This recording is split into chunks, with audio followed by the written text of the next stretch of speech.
medan di depan mata kaki. Kembali terjadi penalti.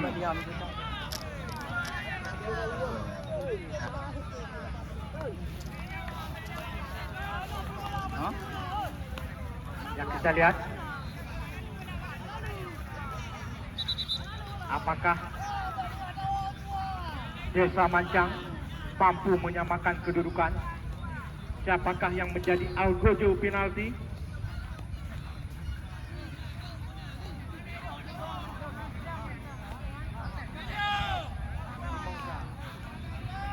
Hamdani nampaknya sang center back, dan saudara-saudara 1-1.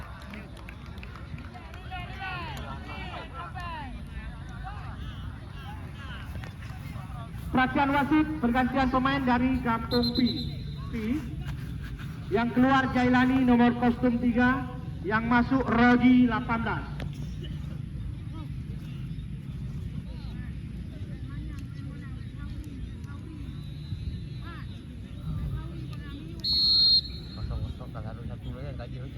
Ya.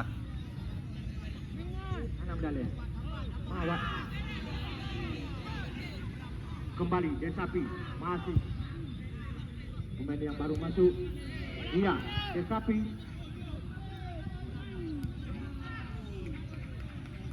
namun tidak ada kawan di sana, dengan mudah penjaga gawang Razi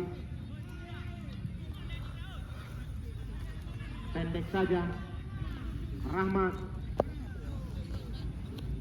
Desa Mancang coba ngatur serangan, masih Desa Mancang, yang kaki Rahmat ke depan, angka ada nomor 17 di sana, masih menguasai bola. Masih Desa Mancang ke belakang dia kepada Rahmat, pengatur irama permainan. Terjadi gesekan saudara-saudara.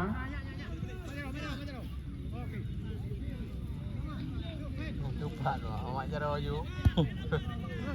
Dan pakai ni. Tawah je. Ya. Satu kan. Kau Ilon pegang Pak Long, Ilon pun pegang gede. Ya.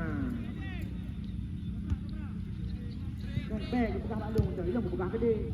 Pesan berantai. Kop heading, Desa Mancang lewat kapten kesebelasan. Kembali. Kop heading ya. Coba diserang.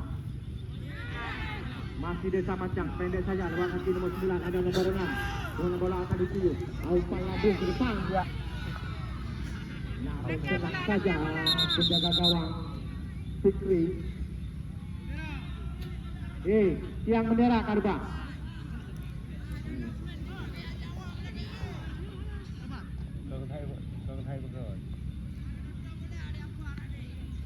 Aduh ulang yang bahaya yang. Kong.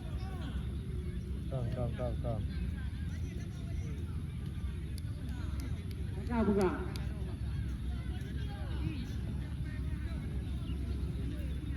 Baik. Aku bukan Cik Leh sebagai caleg Haji Munizar dengan senyumnya karena kemarin menang banyak. Ya, kalau bukan alam juara bertahan supaya terbang. Tenang saja penjaga gawang dari Desa Mancang, pendek kepada ke nomor 4. Masih Desa Mancang, Hamdani, Algojo penalti. Ke belakang bersabar, kita lihat Desa Mancang. Pendek saja ada nomor 14. Masih Desa Mancang. Salah umpan. Kembali dapat dicuri oleh anak-anak Desa Mancang. Hamdani, Rahmat, kapten. Ke depan coba dikejar oleh nomor 6.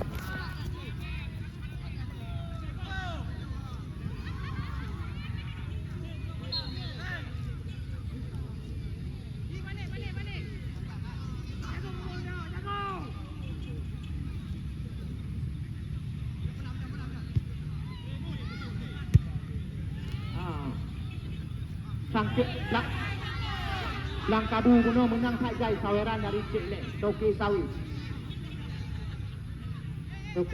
sawer.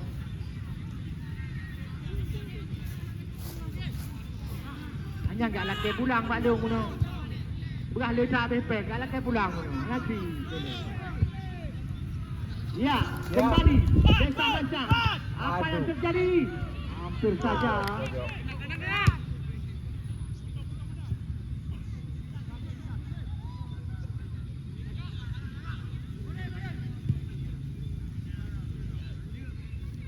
Maimun, sang kapten keseluruhan, pendek saja.